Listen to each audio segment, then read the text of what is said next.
السلام علیکم، بسم اللہ الرحمن الرحیم۔ اس پاک ذات کے نام سے شروع جو بڑا مہربان اور رحم کرنے والا ہے۔ آج کی ویڈیو میں بتائیں گے یمن کا بادشاہ ابرہہ کی ہلاکت کے بارے میں۔ حضرت ابن عباس رضی اللہ تعالیٰ عنہ کہتے ہیں کہ حضور نبی کریم صلی اللہ علیہ وآلہ وسلم اس دنیا میں تشریف لائے تو آپ علیہ السلام کا انول نال کھٹی ہوئی تھی۔ انول نال کو بچے پیدا ہونے کی بعد دایاں کاٹتی ہے۔ آپ علیہ السلام ختنہ شدہ پیدا ہوئی۔ عبد المطلب یہ دیکھ کر بے حد حیران ہوئی اور خوشی بھی۔ وہ کہا کرتے تھے میرا بیٹا نرالی شان کا ہوگا۔ آپ کی پیدائش سے پہلے مکہ کے لوگ خشک سالی اور حقاد کا شکار تھے۔ آپ علیہ السلام کی دنیا میں تشریف لانے کا وقت قریب آیا۔ بارشیں شروع ہو گئی، خشک سالی دور ہو گئی، درخت ہرے بھرے ہو گئے اور پھلوں سے لد گئی۔ زمین پر سبزہ ہی سبزہ نظر آنے لگے۔ پیدائش کے وقت آپ علیہ السلام اپنی ہاتھوں پر جھکی ہوئی تھی، سر آسمان کی طرف تھا۔ ایک روایت کی الفاظ یہ ہے کہ گھٹنوں کے بل جھکی ہوئی تھی، مطلب یہ کہ سجدے کی حالات میں تھی۔ آپ کی مٹھی بند تھی اور شہادت کی انگلی اٹھی ہوئی تھی، جیسی کہ ہم نماز میں اٹھاتے ہیں۔ حضور انور صلی اللہ علیہ وآلہ وسلم فرماتے ہیں جب میری والدہ نے مجھے جنم دیا تو ان سے ایک نور نکلا، اس نور سے شام کے محلات جگمگا اٹھے۔ آپ علیہ السلام کی والدہ سیدہ آمنہ فرماتے ہیں محمد صلی اللہ علیہ وآلہ وسلم کی پیدائش کے وقت ظاہر ہونے والے نور کی روشنی میں مجھے بصرہ میں چلنے والے اونٹوں کے گردنے تک نظر آئے۔ علامہ سہیلی رحمۃ اللہ علیہ نے لکھا ہے کہ جب آپ علیہ السلام پیدا ہوئی تو آپ علیہ السلام نے اللہ کی تعریف کی۔ ایک روایت میں یہ الفاظ آئے ہیں اللہ اکبر کبیرہ والحمد للہ کثیرہ وسبحان اللہ بکرۃ اصیلا۔ اللہ تعالیٰ سب سے بڑا ہے، اللہ تعالیٰ کی بے حد تعریف ہے اور میں صبح و شام اللہ کی پاکی بیان کرتا ہوں۔ آپ علیہ السلام کی ولادت کس دن ہوئی، اس بات پر سب کا اتفاق ہے کہ وہ پیر کا دن تھا۔ آپ صلی اللہ علیہ وآلہ وسلم صبح فجر طلوع ہونے کے وقت دنیا میں تشریف لے آئے۔ تاریخی پیدائش کے سلسلے میں بہت سی قول ہے۔ ایک روایت کے مطابق 12 ربیع الاول کو پیدا ہوئی، ایک روایت 8 ربیع الاول کی ہے، ایک روایت 2 ربیع الاول کو پیدا ہوئی۔ اس سلسلے میں اور بھی بہت سی روایات ہے۔ زیادہ تر مورخین کا خیال ہے کہ آپ علیہ السلام 12 ربیع الاول کو پیدا ہوئی۔ تقویم کے ترقی کے حساب سے جب تاریخ نکالی گئی تو 9 ربیع الاول نکلی۔ مطلب یہ کہ اس بارے میں بالکل صحیح بات کسی کو معلوم نہیں۔ اس پر سب کا اتفاق ہے کہ مہینہ ربیع الاول کا تھا اور دن پیر کا۔ یہ بھی کہا جاتا ہے کہ آپ کو پیر کے دن ہی نبوت ملی، پیر کے روز ہی آپ علیہ السلام نے مدینہ منورہ کی طرف ہجرت فرمائے اور پیر کے روز ہی آپ علیہ السلام کی وفات ہوئی۔ آپ عام الفیل میں فدا ہوئی انہی ہاتھیوں والے سال میں۔ اس سال کو ہاتھیوں والا سال اس لیے کہا جاتا ہے کہ ابرہا نے ہاتھیوں کے ساتھ مکہ مکرمہ پر چڑھائی کی تھی۔ آپ کی پیدائش اس واقعے کے کچھ ہی دن بعد ہوئی تھی۔ واقعہ کچھ اس طرح ہے کہ ابرہا یمن کا عیسائی حاکم تھا۔ حج کے دنوں میں اس نے دیکھا کہ لوگ بیت اللہ کا حج کرنے جاتے ہیں۔ اس نے اپنے لوگوں سے پوچھا یہ لوگ کہاں جاتے ہیں؟ اسے جواب ملا بیت اللہ کا حج کرنے کے لیے مکہ جاتے ہیں۔ اس نے پوچھا بیت اللہ کس چیز کا بنا ہوا ہے؟ اسے بتایا گیا پتھروں کا ہے۔ اس نے پوچھا اس کا لباس کیا ہے؟ بتایا گیا ہمارے ہاتھ سے جو دار کپڑا جاتا ہے اس سے اس کی پوشاک تیار ہوتی ہے۔ ابرہا عیسائی تھا۔ سارے بات سن کر اس نے کہا مسیح کی قسم میں تم لوگوں کے لیے اس سے اچھا گھر تعمیر کروں گا۔ اسی طرح اس نے سرخ، سفید، زرد اور سیاہ پتھروں سے ایک گھر بنوایا۔ سونے اور چاندی سے اس کو سجایا۔ اس میں کئی دروازے رکھوائے۔ اس میں سونے کے پتھریں جڑوائے۔ اس کے درمیان میں جواہر لگوائے۔ اس مکان میں ایک بڑا سا یاقوت لگوایا، پردے لگوائے، وہاں خوشبوئی سلاگی کا انتظام کیا۔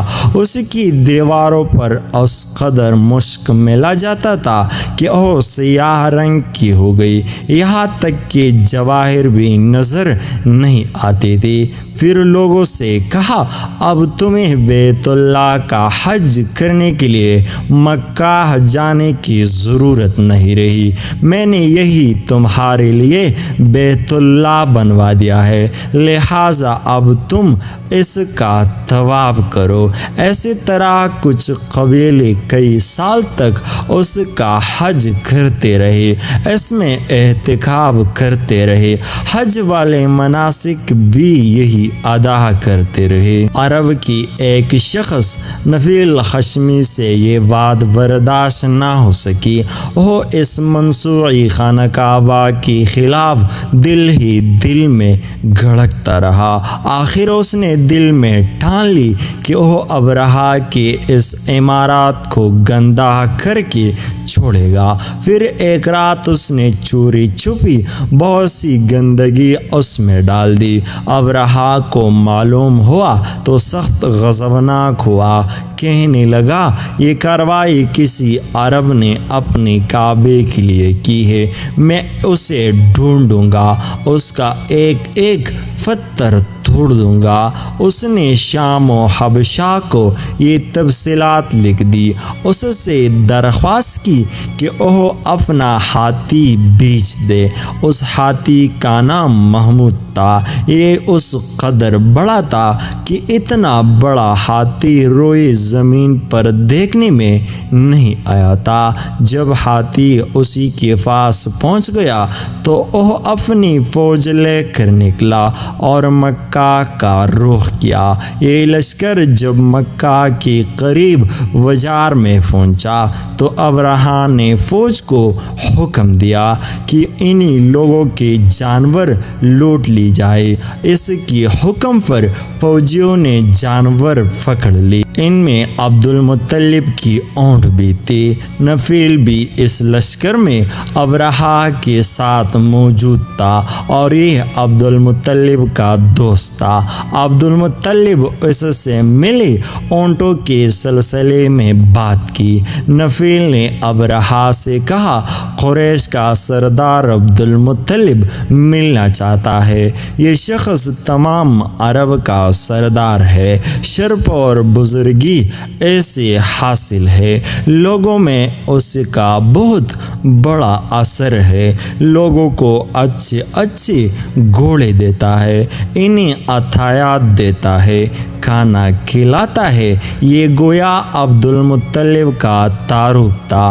ابرہہ نے انہیں ملاقات کے لیے بلا لیا۔ ابرہہ نے ان سے پوچھا، بتائے اب کیا چاہتے ہیں؟ انہوں نے جواب دیا، میں چاہتا ہوں میری اونٹ مجھے واپس مل جائے۔ ان کی بات سن کر ابرہہ بہت حیران ہوا۔ اس نے کہا، مجھے تو بتایا گیا تھا کہ آپ عرب کی سردار ہے، بہت عزت اور بزرگی کے مالک ہے، لیکن لگتا ہے مجھ سے غلط بیانی کی گئی ہے، کیونکہ میرا خیال تھا آپ مجھ سے بیت اللہ کے بارے میں بات کریں گے، جس کو میں گرانے آیا ہوں اور جس کے ساتھ آپ سب کی عزت وابستہ ہے، لیکن آپ نے تو سر سے اسی کی بات ہی نہیں کی اور اپنی اونٹوں کا رونا لے کر بیٹھ گئی۔ یہ کیا بات ہوئی؟ اس بات کو سن کر عبدالمطلب بولے، آپ میرے اونٹ مجھے واپس دے دے، بیت اللہ کے ساتھ جو چاہے کرے، اس لیے کہ اس گھر کا ایک پروردگار ہے اور خود ہی اس کا حفاظت کرے گا، مجھے اس کے لیے فکر مند ہونے کی ضرورت نہیں۔ ان کی بات سن کر ابرہہ نے حکم دیا، ان کی اونٹ واپس دی جائے۔ جب انہیں ان کی اونٹ واپس مل گئی تو انہوں نے ان کی سموں پر چمڑے چڑھا دی، ان پر نشان لگا دی، انہیں قربانی کے لیے وقف کر کے حرم میں چھوڑ دیا، تاکہ پھر کوئی انہیں پکڑ لے تو حرم کا پروردگار اس پر غضبناک ہو۔ پھر عبدالمطلب حرا پہاڑ پر چڑھ گئی۔ ان کے ساتھ ان کی کچھ دوست تھے۔ انہوں نے اللہ سے درخواست کی، اے اللہ، انسان اپنے سامان کی حفاظت کرتا ہے، تو اپنی سامان کی حفاظت کر۔ ادھر سے ابرہہ اپنا لشکر لے کر آگے بڑھا۔ وہ خود ہاتھی پر سوار لشکر کے درمیان موجود تھا۔ ایسی میں اس کے ہاتھی نے آگے بڑھنے سے انکار کر دیا۔ وہ زمین پر بیٹھ گیا۔ ہاتھی بانوں نے اسے اٹھانے کی کوشش کی، لیکن وہ نہ اٹھا۔ انہوں نے اس کی سر پر ضربے لگائے، آنکھ چبوئی، مگر وہ کھڑا نہ ہوا۔ کچھ سوچ کر انہوں نے اس کا رخ یمن کی طرف کیا تو وہ فوراً اس طرف چلنے لگا۔ اس کا رخ پھر مکہ کی طرف کیا تو پھر رک گیا۔ ہاتھی بانوں نے یہ تجربہ بار بار کیا۔ آخر ابرہہ نے حکم دیا، ہاتھی کو شراب پلایا جائے تاکہ نشے میں اسے کچھ ہوش نہ رہ جائے اور ہم اسے مکہ کی طرف آگے بڑھا سکے۔ چنانچہ اسے شراب پلائی گئی، لیکن اس پر اس کا بھی اثر نہیں ہوا۔ ابرہہ کی ہاتھی کو اٹھانے کی مسلسل کوشش جاری تھی کہ اچانک سمندر کی طرف سے ان کی طرف اللہ تعالیٰ نے ابابیلوں کو بھیج دیا۔ وہ ٹڈیوں کے جھنڈ کی طرح آئے۔ دوسری طرف عبدالمطلب مکہ میں داخل ہوئی، حرم میں پہنچی اور کعبہ کے دروازے کی زنجیر پکڑ کر ابرہہ اور اس کے لشکر کے لیے خلاف فتح کی دعا مانگی۔ ان کی دعا کی الفاظ یہ تھی، اے اللہ، یہ بندہ اپنے قافلے اور اپنے جماعت کی حفاظت کر رہا ہے، تو اپنی گھر یعنی بیت اللہ کی حفاظت فرما۔ ابرہہ کا لشکر فتح نہ حاصل کر سکے، ان کی طاقت تیری طاقت کی آگے کچھ بھی نہیں۔ آج سلیب کامیاب نہ ہو۔ سلیب کا الفاظ اس لیے بولا کہ ابرہہ عیسائی تھا اور سلیب کو عیسائی اپنی نشان کے طور پر ساتھ لے کر چلتے ہیں۔ اب انہوں نے اپنی قوم کو ساتھ لیا اور حرا پہاڑ پر چڑھ گئے، کیونکہ ان کا خیال تھا وہ ابرہہ کا مقابلہ نہیں کر سکیں گے۔ اور پھر اللہ نے پرندوں کو جھنڈ کے جھنڈ بھیج دی۔ یہ پرندے چڑیا سے قدرے بڑے تھے۔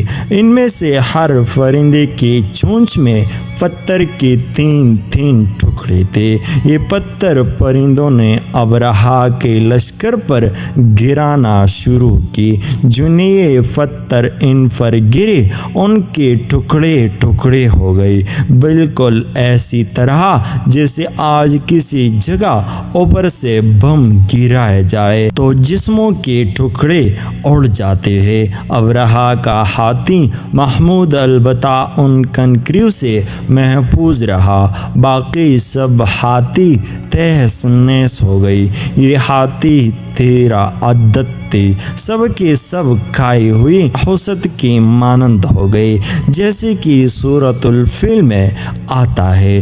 ابرہہ اور اس کے کچھ ساتھی تباہی کا یہ منظر دیکھ کر بری طرح بھاگ گئی، لیکن پرندوں نے ان کو بھی نہیں چھوڑا۔ ابرہہ کے بارے میں طبقات میں لکھا ہے کہ اس کا جسم کا ایک ایک عضو الگ ہو کر گرتا چلا گیا، انہیں وہ بھاگ رہا تھا اور اس کے جسم کا ایک ایک حصہ الگ ہو کر گر رہا تھا۔ دوسری طرف عبد المطلب اس انتظار میں تھے کہ کب حملہ ہوتا ہے، لیکن حملہ جب مکہ میں داخل نہ ہوئی تو وہ حالات معلوم کرنے کے لیے نیچے اترے۔ مکہ سے باہر نکلے تب انہوں نے دیکھا سارا لشکر تباہ ہو چکا ہے، خوب مال غنیمت ان کے ہاتھ لگا، بے شمار سامان ہاتھ آیا، مال میں سونا چاندی بھی بے تحاشا تھا۔ لشکر میں سے کچھ لوگ ایسے بھی تھے جو واپس نہیں بھاگے تھے، یہ مکہ میں رہ گئے تھے۔ ان میں ابرہہ کے ہاتھی کا محاذ بھی تھا جو محمود کو آگے لانے میں ناکام رہا تھا۔ ہمارے نبی حضرت محمد صلی اللہ علیہ وآلہ وسلم اس واقعے کے چند دن بعد پیدا ہوئی۔ آپ جس مکان میں پیدا ہوئی وہ صفا پہاڑی کے قریب تھی۔ حضرت کعب احبار رضی اللہ تعالیٰ عنہ سے روایت ہے کہ میں نے تورات میں پڑھا تھا کہ رسول اللہ صلی اللہ علیہ وآلہ وسلم کی پیدائش مکہ میں ہوگی۔ یہ کعب پہلے یہودی تھا، اس لیے تورات پڑھا کرتے تھے۔ اگر ویڈیو اچھی لگی ہے تو ہماری اس چینل کو سبسکرائب کیجیے اور ساتھ ہی میں بھی بیل آئیکن کو دبا دیجیے تاکہ ہمارے ہر نیو آنے والے ویڈیو آپ کو بروقت پہنچے۔ شکریہ۔